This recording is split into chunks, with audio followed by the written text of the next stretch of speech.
Good evening, everybody, and welcome to our latest Wildlife Matters event, where we're gathered to hear all about Cornwall's amazing bottlenose dolphins. I'm Carolyn Cadman, and I'm Chief Executive of Cornwall Wildlife Trust, and I'm going to host this session. And I want to introduce the speakers that we've got for you now. So we have Abby Crosby, who's a Marine Conservation Officer at Cornwall Wildlife Trust. We have the legend that is Nick Tregenza, who is the founder of the Cornwall Dolphin Group and former president of Cornwall Wildlife Trust and a long-standing trustee of Cornwall Wildlife Trust. We have Shauna Corr, who's a PhD student at the University of Exeter, and we have Saskia Duncan, master's student at the University of Plymouth. So what we're going to do, we're going to hear a presentation from each of these people. And then once we've got to the end of the presentations, we're going to open up for a question and answer session. Now, what we want you to do as you're watching on YouTube is to put your questions and comments into the chat function, or the comment function rather, on YouTube as we're going through. And we'd also feel free to introduce yourself and say where you're dialing in from. It's always nice to know who's online and watching. So that's the format. We're going to hear presentations from everyone and then open up for a Q&A session. So keep your questions coming through. We'll try to answer as many as we can, but we already had quite a few when you signed up to register for the event. So that's great. So without further ado, I'm going to hand over to Nick Tregenza. Nick, over to you. Okay, thanks. So there are several species of dolphins that range over thousands of miles that regularly visit our Cornish waters. But there's one species that makes our inshore waters its own. It's the most remarkable of all the dolphins, and it's the bottlenose dolphin.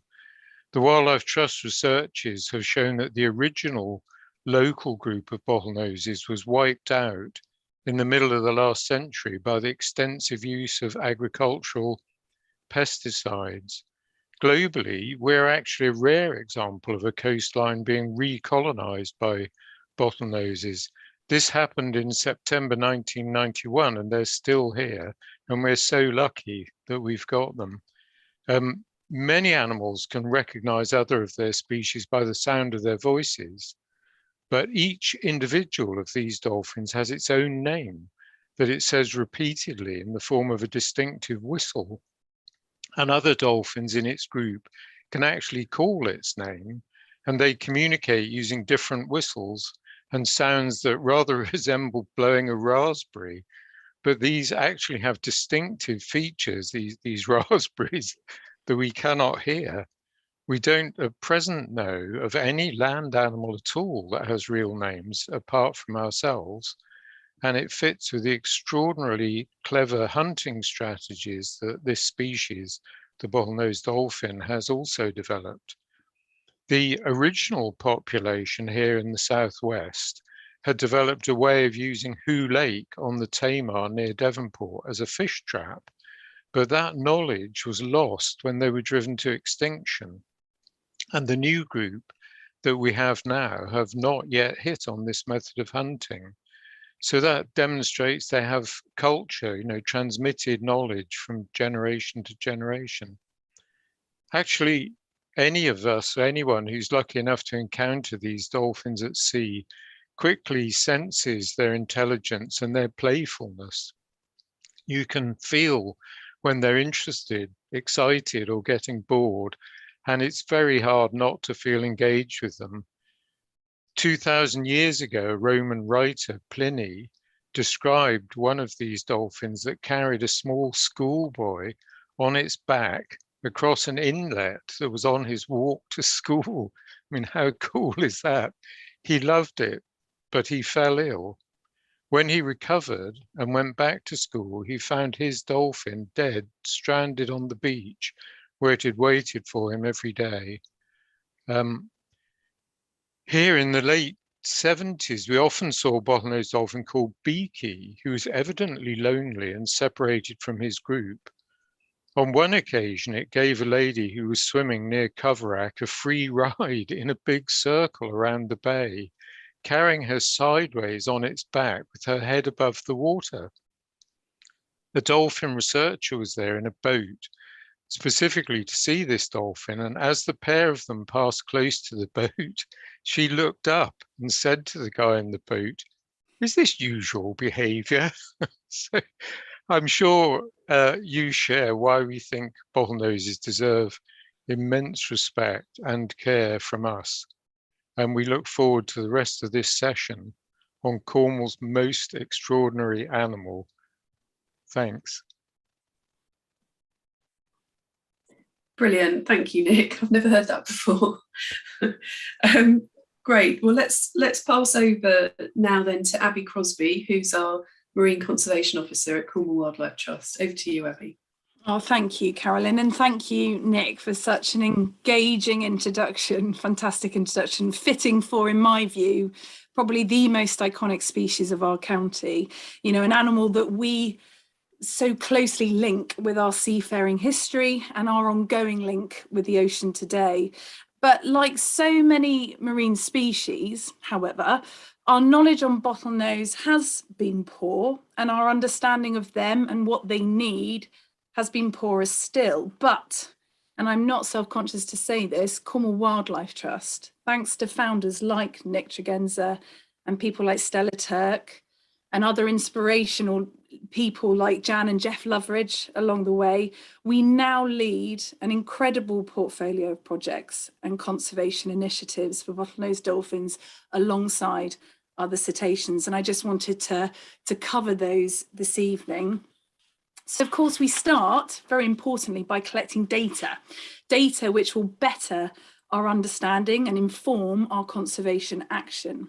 So one such project is Seaquest Southwest, which I'm sure many of you have heard about, a marine recording project which we have run for over 20 years in some format, and we're very much still running it today actively, where we harness the knowledge of experts like Nick to just enthusiastic sea watchers or dog walkers, and encourage everybody to send in their reports of marine creatures.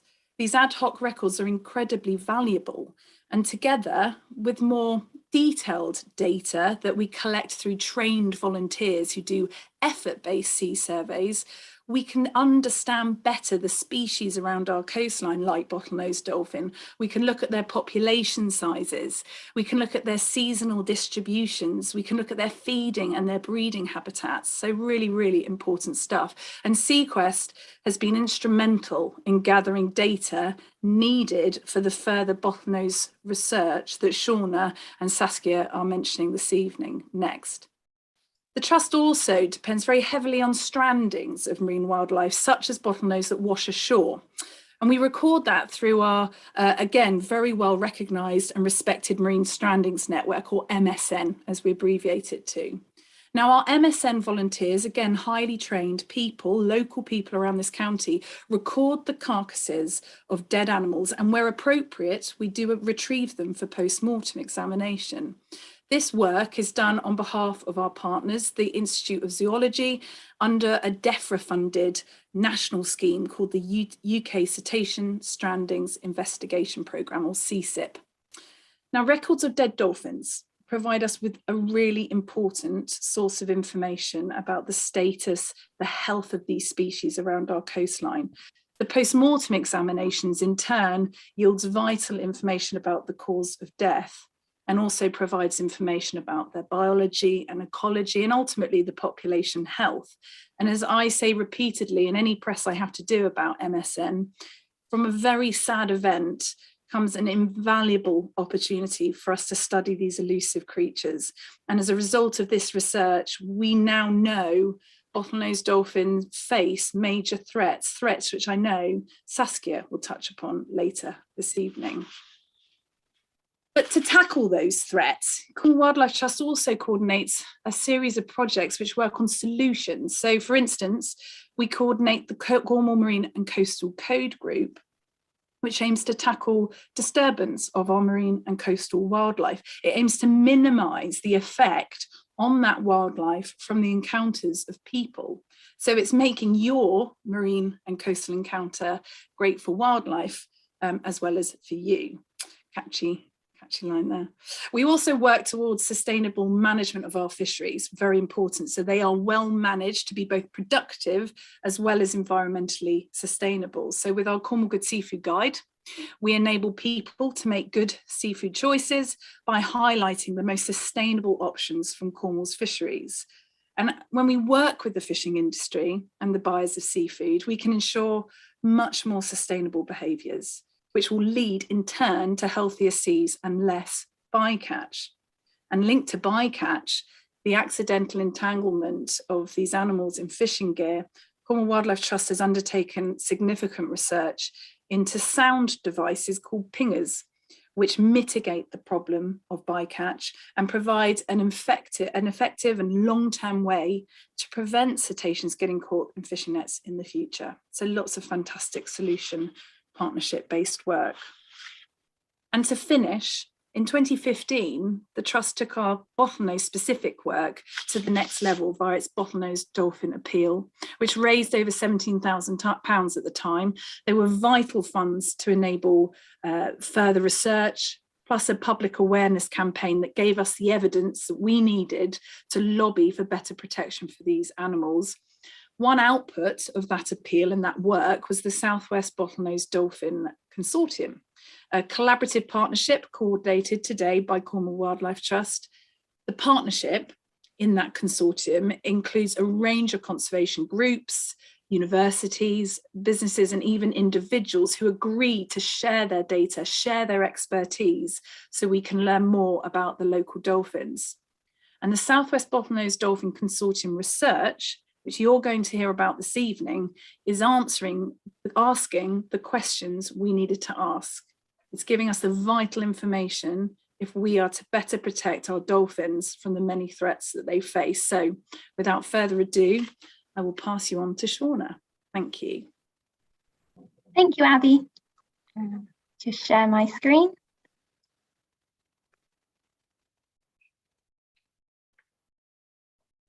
There you go. So I'm Shauna, and I spent my master's researching our resident pod of bottlenose dolphins on behalf of the Southwest Bottlenose Dolphin Consortium. And I thought I'd start with a little bit of background before heading into what I found in my master's. As you can see on this map, bottlenose dolphins can be found throughout the globe, from tropical seas to cooler temperate regions, and only really absent from the poles.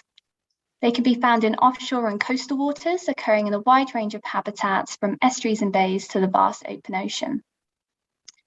Compared to other dolphin species, bottlenoses are quite plain. They have no distinctive colorations like the nice hourglass pattern on the common dolphins, and are mostly darker grey on top and paler shading on their belly. And they're also found to have these lovely large sickle-shaped fins, and usually they have some unique notches and scratches on them, which can help us identify and track individuals. Now, there are two main types of bottlenose dolphins, those that live close to shore and those that live in the open ocean. And the differences between these two types are observable, but they're too subtle to divide them into different subspecies. Instead, we call them ecotypes. Now, these two ecotypes can interact with one another, but they're distinct populations with different genetics, behaviour, habitats, and prey. And that's not the only separation in the bottlenose world. Even coastal populations can be distinctive from one another. They can either be geographically segregated from other populations or have a specialised adaptation to a particular region, such as a foraging behaviour, such as Nick mentioned in Who Lake. And although coastal populations can differ all around the world, they do all have some similarities and some big differences with offshore populations. Coastal populations are usually small, travelling in groups of 2 to 15 close to shore, and they prefer shallow waters up to around 60 metres deep and can have distinctive home ranges around the coast. Offshore populations, on the other hand, are large, usually into the hundreds, even into the thousands. And although they can come in close to shore, they mostly spend their time travelling expansive distances off the continental shelf. And sadly, both ecotypes are exposed to threats in the marine environment, but coastal communities are particularly vulnerable. And this is due to both their low number and their proximity to humans. Their small population sizes mean they're less genetically diverse compared to these larger offshore populations, and so less resilient to disease and pollution. Now onto our pod. As bottlenoses were frequently sighted around Cornwall, the consortium was set up to find out more about them, and through pooling their sightings and photographs in 2017 with the help of researcher Becky Dudley, through photographic ID, they identified this small coastal population of around 28 bottlenoses inhabiting waters around 60 metres deep, mainly in Cornwall, but they did range into Devon and Dorset. However, as most of the data contributors were based within this region, in my master's, I set out to expand the sighting network into Devon and Dorset and find out more about how this population is using the southwest coast and the threats they were facing. The photographic sighting records from members of the public were invaluable to this work and were actually the whole basis of the project. Using permanent dorsal fin markings, as you can see here by the nicks and notches on this photo, we can identify individuals and track their movements, and also who they associate with, helping us to distinguish our coastal resident pod. Here's distinctive markings of our resident pod. You can see from the permanent notches, it can make them really easy to identify them year on year. So on the left, we have Topless, who has this big gouge at the top, giving its name Topless. In the middle, Scratchy is one of my favourites. It's got this tag at the base, which makes it very distinctive. And far on the right, we have Overhang, which has this lovely, beautiful sickle-shaped curve, which makes it really quite distinguishable. So at the end of my master's, over 7,000 sightings of bottlenose dolphins were submitted to the database, helping me to add a further 169 individuals to our catalogue. And as dolphins seen in the same photographed encounter were considered to be in the same community, once I could identify a dolphin, I could begin to map who else is within the community, meaning I could separate out sightings from our resident pod from those of other populations. And here is a diagram of this analysis. So identified individuals are represented by the square nodes, the size of which relates to the number of times the individual was seen. Grey squares show individuals seen only once, and blue squares individuals seen on multiple occasions, with the black line showing those that were seen within the same photographed encounter. So our resident pod, which is this blue big network at the top, network A, was found to be socially distinct from other populations. They were actually identified on 86% of encounters, with 94% of its members resighted on more than one occasion and 81% seen in multiple years. So this really confirms their residency to our coastline. Networks B to V, on the other hand, were only seen on 14% of encounters, and 95% of which were only seen once. They're more likely to be these transient offshore populations coming in, or lone individuals such as Danny the dolphin. So analysing the social structure of population is a really easy and useful way of identifying different pods visiting the area and helps us tease out more about our resident population. So whilst expanding the sighting network into Devon and Dorset, I found that the population was actually ranging even further. This map here in the red shows our resident population and other populations in black. And as you can see, our resident population is utilising nearly the whole of the south coast, all the way from North Cornwall to East Sussex. And they also found that individuals were seen to frequently travel large distances across this coast very quickly, with about 460 kilometres travelled by one individual within just 3 days. So due to this wide-ranging nature of this population, I used a multi-site framework to assess their abundance across the whole study area, as this method accounts for the movement of individuals between the regions. And this gave a population estimate of 40 individuals, which is still significantly lower than other coastal populations, although higher than the 28 estimated in 2017. Now, this previous estimate estimated their abundance based on a single location and therefore didn't account for their movement, which possibly biased results. And therefore, this new abundance estimate does not really represent a sudden increase in their population and still highlights just how vulnerable this population is to local extinction, because they're just it's such a small population still. We found 4 areas of core habitat shown here in red on this map, 3 of which are in Cornwall and 1 around Delston Head in Dorset. However, as our sightings are rather patchy throughout the coast, these results are likely more of a representation of where we had lots of sightings submitted and not actually where the dolphins like to go. And so therefore, to get a more realistic idea of their habitat, I modelled where they were going using background environmental data and their encounter locations to predict the probability of a population's likely habitat. So previous work has shown that they like to stick close to shore and waters less than 60 metres deep. So it came no surprise that when we modelled this habitat, you can see in red is where they're most likely to go, and it's hugging the coast in these shallow waters. So once I knew where their likely distribution was, I then used the spatial data from human activities to assess the impact of pressures across the south coast. And this map here displays the cumulative impact of these activities, with the warmer colours indicating higher levels of stress for activity. And shallow coastal waters were found to be significantly more impacted than those in deeper waters, with regions prone to the highest levels concentrated around highly urbanised areas, ports known to have these high human densities, and industries such as shipping and tourism and fishing. So, oh, sorry, I was a bit eager there. So the high level around Hampshire, for me, is particularly concerning as a population, especially in recent years since about 2017, has been spending a lot of time around this area. And it possibly displays a conservation issue if current trends continues, because it is a very busy area with there's lots of shipping going on there. So at the end, we actually found pollution followed by shipping, which found to influence the results the most. And therefore, these are the greatest risks towards the population at the moment. So mitigation of these pressures could have a great effect in decreasing the overall risk this population is currently facing and may ensure the long-term survival of it. In recent years, the effect of shipping, particularly recreational boating activity, has become a growing concern. In summer months, the South Coast sees a rise in boating traffic, which increases threats such as underwater noise, disturbance, and vessel strike. Unfortunately, photographic evidence has indicated that bottlenose dolphins experience increased interactions with the leather boats and especially jet skis during the summer months. And injuries likely from propellers were seen on 2 bottlenoses semi-resident to Weymouth Bay, and sadly the death of one of these dolphins, locally called Danny, due to vessel strike late last year.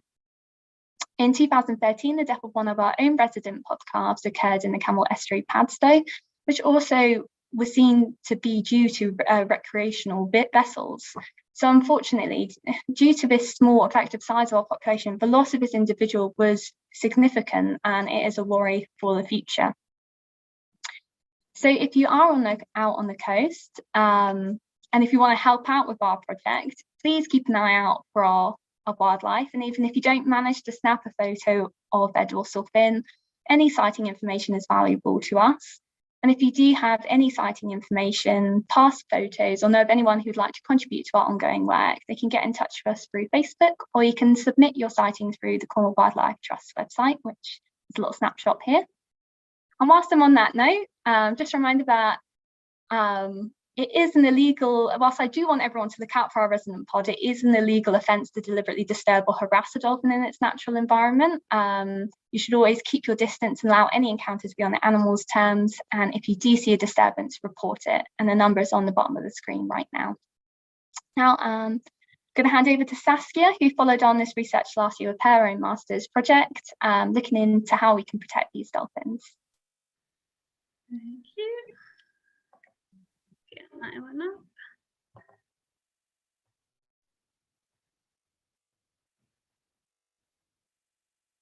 So hi everyone, I'm Saskia, and as Shauna said, I'm going to be speaking to you about the management of bottlenose dolphin populations and whether this is effective.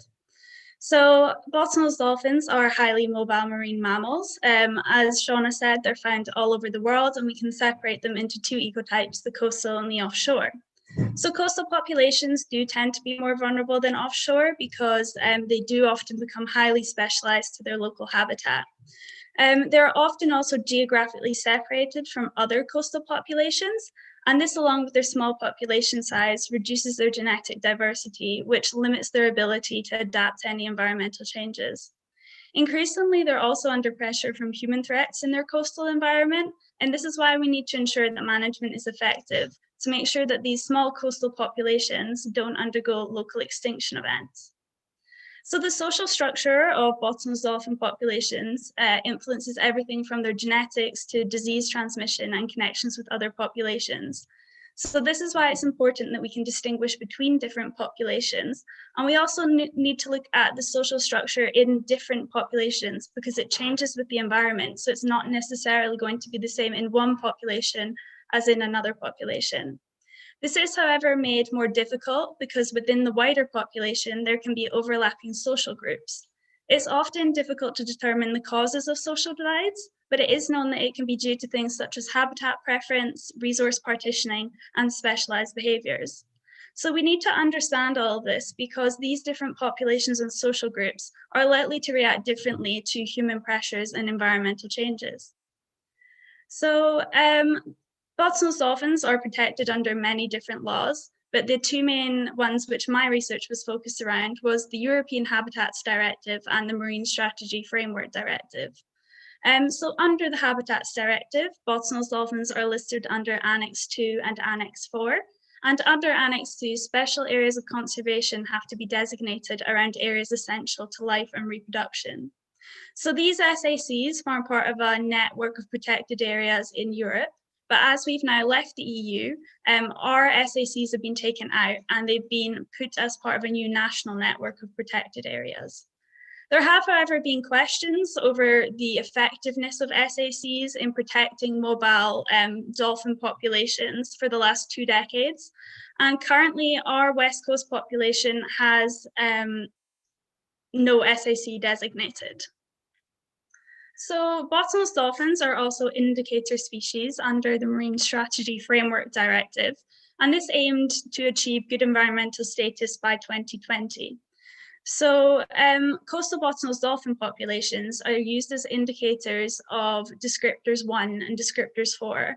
However, the biology and ecology means they could also be very useful in relation to descriptor 8 and descriptor 11. So the way that they determine whether good environmental status has been achieved is they do assessments every 6 years of what we call assessment units. And the Southwest is one such assessment unit. So another thing which I was looking at was whether there was any movement between our South Coast population and other coastal populations throughout Europe, because this will have an impact on their management. So we have a catalogue of individually recognisable dolphins, and I compared our catalogue to a few different catalogues. So I compared ours to 16 dolphins from Guernsey and 326 dolphins from the east coast of Scotland. And if we found any matches, these were confirmed by 2 different researchers. So we didn't find any matches between our population and the east coast of Scotland. We did find one match between ours and Guernsey. However, this individual was part of our offshore population. So the bottlenose dolphins in the Southwest live in one of the most heavily impacted ecosystems in the world. So the main threats to them and many other populations are overfishing, vessel disturbance, marine renewable energies, which are becoming increasingly popular, and pollution. So these dolphins, they don't just face one impact, they face the cumulative impact of multiple threats. And it's also likely that in the future, climate change is going to have an impact on them. However, it's going to be very difficult to determine the impacts of climate change separately than the impacts of all of these other threats. And to understand the impacts of all of these threats on the population, we need long-term data on this population, which we don't have yet. So fixed area management, such as SACs, is the requirement in protecting these dolphins. However, as I said, there have been questions over its effectiveness. So I looked at a few different case studies and read hundreds of papers to try and find out where does it work and what are the issues. So one of the main issues is that where threats are have no impact on where SACs are designated. It is just simply where biologically significant areas, such as areas essential to feeding or breeding, are placed. And this is fine in some populations, such as the dolphins in the Shannon estuary. These dolphins have been in the same area since the 1800s, and the main threats to the population happen to overlap with the area designated as an SAC. However, this isn't always the case, and it leads to questions over the relevance of SACs where biologically significant areas don't overlap with the main threats to the population. In many cases, SACs are also far too small for these wide-ranging mobile populations, and this can be seen clearly in the case of the population along the west coast of Ireland. So an SAC was designated to protect this wide-ranging population. However, it was designated with limited data on where they travel and key areas that they use. And the actual significance of the SAC to the dolphins is still quite unclear. Often threats are only controlled within the SAC, and this means a large proportion of the population is going unprotected. So to effectively conserve this population, you'd need to put in an SAC along the entire west coast of Ireland where the dolphins have been seen. We can also have range shifts or expansions. So these can occur naturally over time, or they might be in response to human activities. And this has been seen in the Moray Firth. So this is one of the best studied populations. An SAC was proposed in 1996 based on data gathered in the 1980s and 90s. But by the time that it was implemented in 2005, a range expansion had occurred, and individuals from this resident population were being seen up to 300 kilometers away. It's been suggested that this has occurred because conservation efforts are working, so the population is expanding outside of the SAC, and studies have found that calf survival and reproduction rates have increased within the SAC. But again, this leads to questions over the long-term relevance of SACs if increasing population growth due to effective conservation leads to an increasing proportion of the population going unprotected over time. The Moray Firth is, however, slightly unusual, as the way that they apply the Habitats Directive means that essentially the entire area which these dolphins use is protected. One of the main issues is that monitoring only occurs within SACs, or that's the requirement. It only needs to be within the SAC. And if you do this, you're very likely to miss changes to the wider population. So this population could be crashing and you're not going to know if you're only looking within the SAC. We therefore need to adapt methods of monitoring these wide-ranging populations. And this includes things such as collaboration of multiple research organizations and different NGOs like Cornwall Wildlife Trust along the coast, and by using citizen science. So one of the questions I was trying to answer was, are bottlenose dolphins relevant indicator species of good environmental status? And the answer is yes, but for a lot of populations, including the Southwest, we lack long-term abundance and distribution data. And as this is how we determine whether good environmental status has been achieved, this obviously causes issues. So what can we do next? We still have a lot of knowledge gaps that we need to fill to ensure that this population can be managed effectively. So we can do this using a combination of citizen science, which is where all of you come in, dedicated survey efforts, and static acoustic monitoring. We also need to increase collaboration between European countries in terms of sharing photo ID and genetics data to ensure that monitoring and management are occurring at biologically appropriate scales, and we understand whether there are any connections between different populations. So currently we're working on getting catalogues from the west coast of Scotland, Wales, France, and Ireland to see whether we have any matches. So in terms of the south coast, so our population, what could we do? So a fixed SAC wouldn't be appropriate because, as Shauna's research found, they are very wide-ranging. Ideally, we need adaptive management of the threats that they're facing. And in the cases where we do know that the population faces threats, but we don't necessarily have enough data to show this, we should be applying the precautionary principle and taking a proactive approach to management. So now that we've left the EU, we no longer need to abide by the Habitats Directive, and this could be a chance to improve monitoring and management of these wide-ranging populations. So thank you all for listening, and I will stop sharing. Brilliant. Thank you, Shauna, and thank you, Saskia. And thank you everyone on YouTube for saying hello and telling us where you're dialing in from. It's brilliant to have people from across Cornwall, even some people in Devon, and further afield as well, Wokingham, Southampton. So thanks for joining us. A family is watching from Bristol as well, so thank you very much for joining us. Abby, over to you.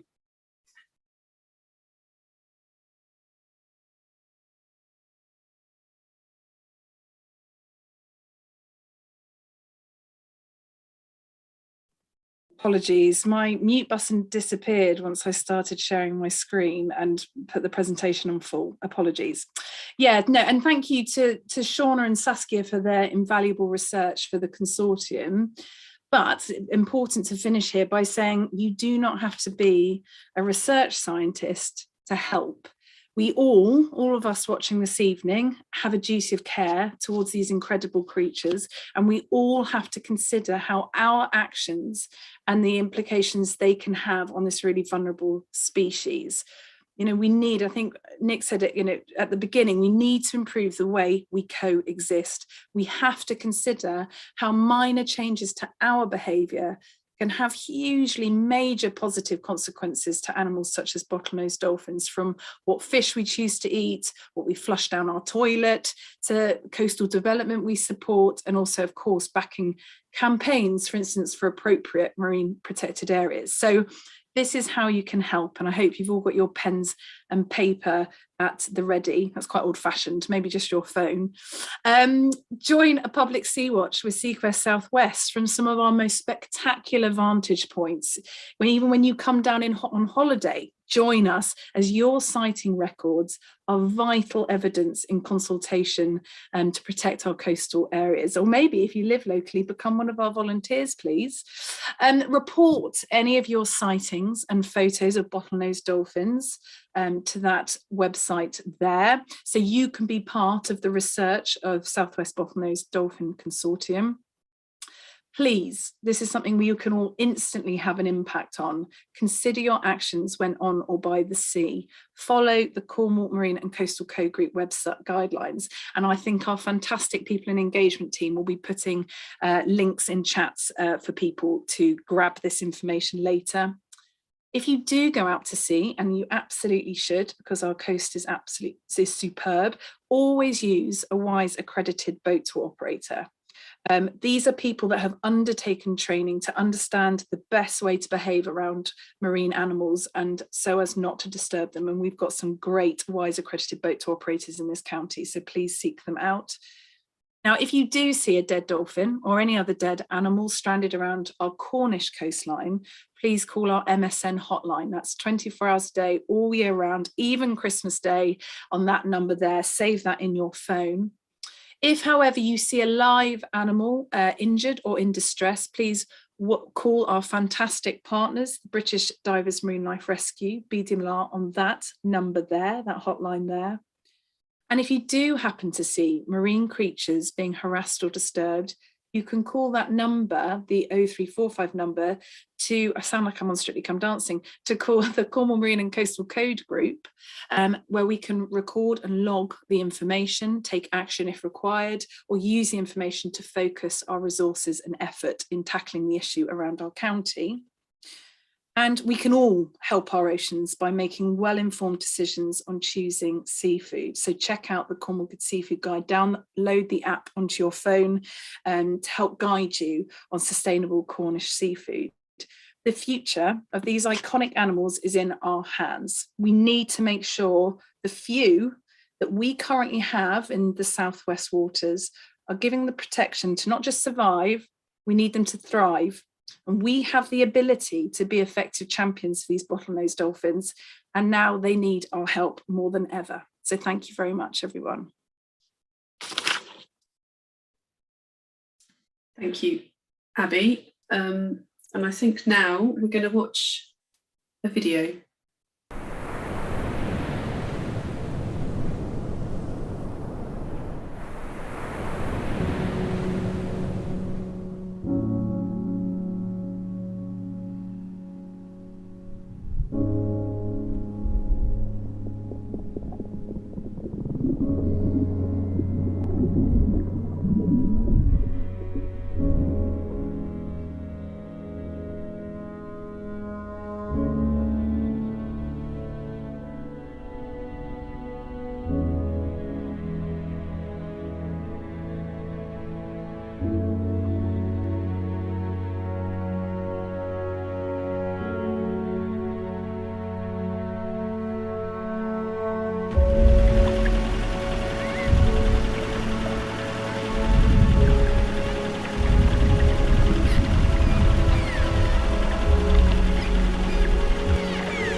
Wow, some powerful stuff, and set to music is quite emotional. Okay, so we're now going to move into the question and answer session. And Nick Tregenza, I'm going to start with a question to you, which comes from Kit. Are porpoises different from dolphins? And don't just say yes or no. They are, but not very. You know, it's funny. It's a bit like porpoises, a bit like saying, are wrens birds or not? You know, they're all in the same big family, but porpoises are less social than dolphins. They have flattened teeth, which is a bit odd, and they don't have a beak, so their jaw doesn't stick out quite as far ahead of that round thing at the front of the head, which is the melon, which is a sort of acoustic lens. But I would say think of them as just like Britain's smallest dolphin, really. Great, thank you, Nick. Okay, Abby, this one's for you. It's from Ben Pierce. Do common dolphins and bottlenose dolphins cohabit? I've seen common dolphins feeding with or near harbour porpoises, tuna, and even a minke whale, but never with bottlenoses. Actually, I neither have seen commons and bottlenose together at one time in say a feeding frenzy, which I have experienced in the last couple of years off our coast, but they do indeed inhabit the waters at the same time, and we will frequently have our fantastic volunteers do their surveys and record both species during the same survey. So yeah, that's absolutely feasible and possible. Brilliant. Okay. Saskia, this one's for you. Has there ever been instances where resident dolphins have travelled between countries? Yeah, so the Moray Firth residents seem to travel around quite a lot. So while I was doing my research, I was in contact with one of the researchers at the Moray Firth, and they had actually just had a few of their dolphins go over to Denmark and the Netherlands. And then a few more, it was actually in the news, they travelled in 3 days. They managed to go from the Moray Firth all the way up in Scotland to Ireland and then back, and one of them had a baby the day she got back. So yeah, they do travel around quite a bit. Brilliant, brilliant. Okay, Shauna, this one's for you, and it's from Claire Robinson. We saw many pods of dolphins in Cornwall whilst we cruised from Dartmouth to Penzance in July and August 2021. How might we tell if this was the resident pod of bottlenose dolphins? Is there only one pod? Question mark. There's not, sadly, there's not only one pod. So the diagram I showed that had all the social groups in the blue and the grey, we do have these offshore populations coming in. So unless you have our catalogue and have a really nice photo, it's quite hard to tell which ones are residents and which ones are just offshores. But if you have any photos, send them in and we can have a look for you to see if they are the resident pod, and that would be great. Great, thanks, Shauna. Abby, I'm going to come back to you. And this is a question from Sarah Perry. I think this one came in on the YouTube channel this evening.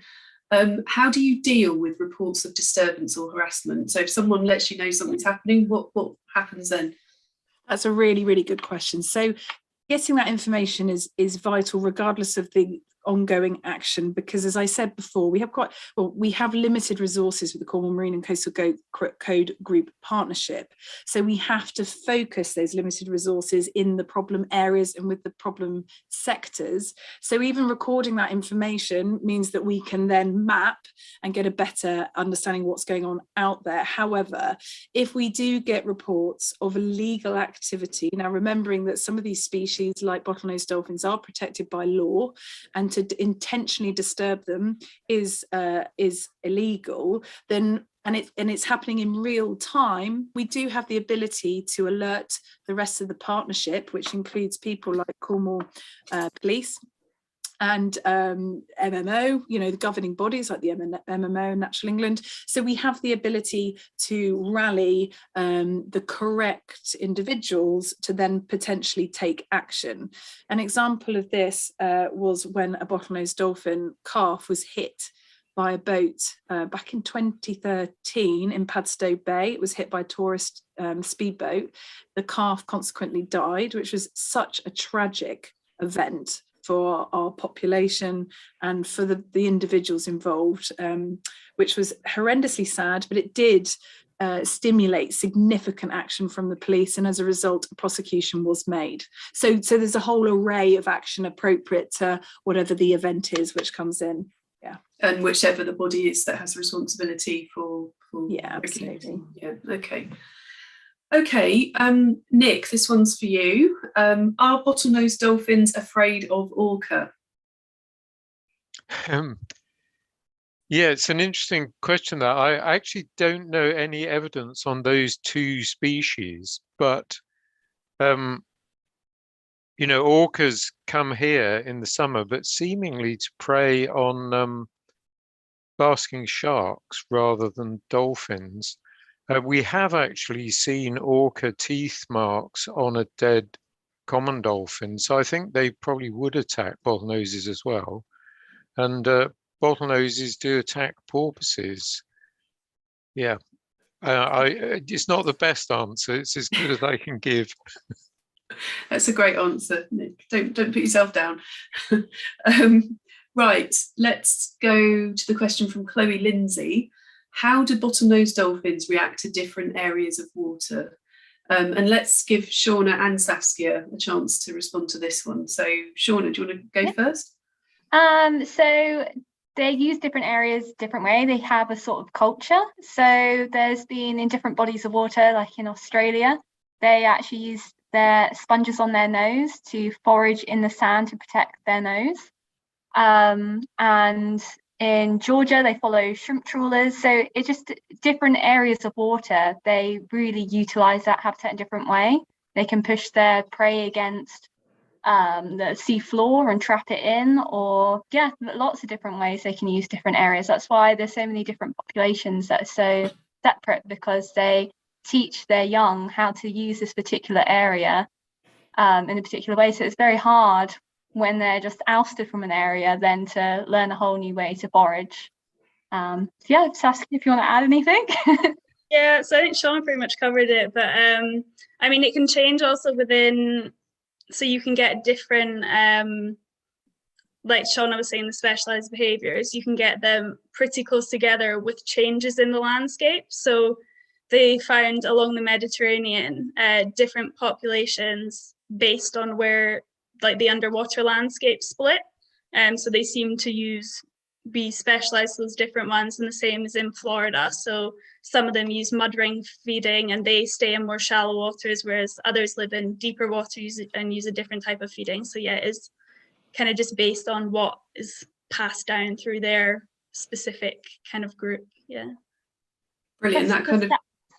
Just to add something really cool, if you Google the Brazilian bottlenose dolphins, there's some cool YouTube videos where they've actually learned to use the fishermen to help them catch food. So yeah, check them out on YouTube. They're pretty cool. Sorry. Everyone's going to be distracted on Google now. Brilliant. Okay, well, it's great to see so many people connected with the trust on YouTube and some new names as well. But here's a name we're familiar with, former trustee Phil McVeigh, who asks, what more can be done to reduce disturbance to Cornwall's dolphins? And that's Abby. I think that can go to you. Well, the first thing is for everyone to make themselves acquainted with our great Cornwall Marine and Coastal Code Group guidelines that were created by the experts in the partnership. So just ensuring that people are aware of our suggestions, the codes of conduct, would be great. I do think, though, however, that we need to get better industry buy-in. There are some gold standard examples in the sector, like the boat tour operators and even kayak companies and stand-up paddle boards, but I think we need them to take more ownership of this topic and have greater buy-in and start forming solutions for us and with us, rather than us always sort of leading the conversation. So I would love to see more work done with the industries using our coastline around the county. Great, thank you. Okay, I've now got a question from Paul Huber, who sounds like a very lucky man. He says, I was sailing for 4 weeks in July and August. We saw hundreds of common and many bottlenose between Portland, Scilly and Guernsey. Is it worth submitting his reports so long after the events? We probably had 30 encounters, including a calf, lots of pictures and videos. So Shauna, maybe one for you. Yeah, it's definitely worth submitting those. We'd love to see them, especially if you're around Portland. Lots of sightings of our resident pod has come from around Portland. So you might have taken photos of them. It would help us track them a bit more. So yeah, definitely any sighting, old or new, is good for us. Great, so that's good to know. So if you have seen something and you haven't reported it, get your records in. Final question then. And I've just lost the one. Here we are. Melanie Reeves asked this question. Are dolphins attracted more inshore to human activity, being social creatures, or are they drawn in by prey? Nick, do you want to have a go at that one? Yeah, I mean, the ones that are inshore are not inshore because of human activity. You know, this is their natural habitat, even if we weren't here. So probably prey is the right answer. And being attracted to human activity does occur. You know, they do play with boats, but that is boats that are in their locality. They don't, as far as we know, travel long distances in order to have fun with boats. The exception is when you get one bottlenose that's been isolated from its group, and there's a long history of these in Cornwall. And these isolated dolphins are very lonely, and they come up to boats and they almost beg for contact, you know. But that's a sort of exceptional situation. Okay, thanks, Nick. Right, well, I think that's all the time we've got for questions. One thing I would say to everyone, if you're interested in this work that the Cornwall Wildlife Trust does and more, we also do a lot of terrestrial conservation work and we work with people and volunteers, then do sign up for our newsletter where you can be kept informed about everything that we're doing and all the future Wildlife Matters events that we'll be holding next year. And I think a link might go up on the YouTube page to how you can sign up for the newsletter to keep in touch with us. Thank you so much to Nick, Abby, Saskia and Shauna for your amazing presentations, really insightful, really brilliant to hear. We want to thank everyone who's come along tonight to watch and engage with this presentation, and everyone who is a member of Cornwall Wildlife Trust or just a general supporter of what we do. We hope you've been inspired by what you've heard this evening. Finally, tomorrow is something called Giving Tuesday. And Giving Tuesday is all about giving for a good cause. And the cause that we're asking you to support is the Dolphin and Porpoise appeal. And again, a link will go up where you can go onto that appeal page and you can contribute whatever you would like to contribute towards that appeal, which helps to support our work, which helps to support these amazing creatures here in Cornwall. So thank you for coming. We hope you've enjoyed it. Have a great Christmas and an even better New Year, and we'll see you again in 2022. Thank you.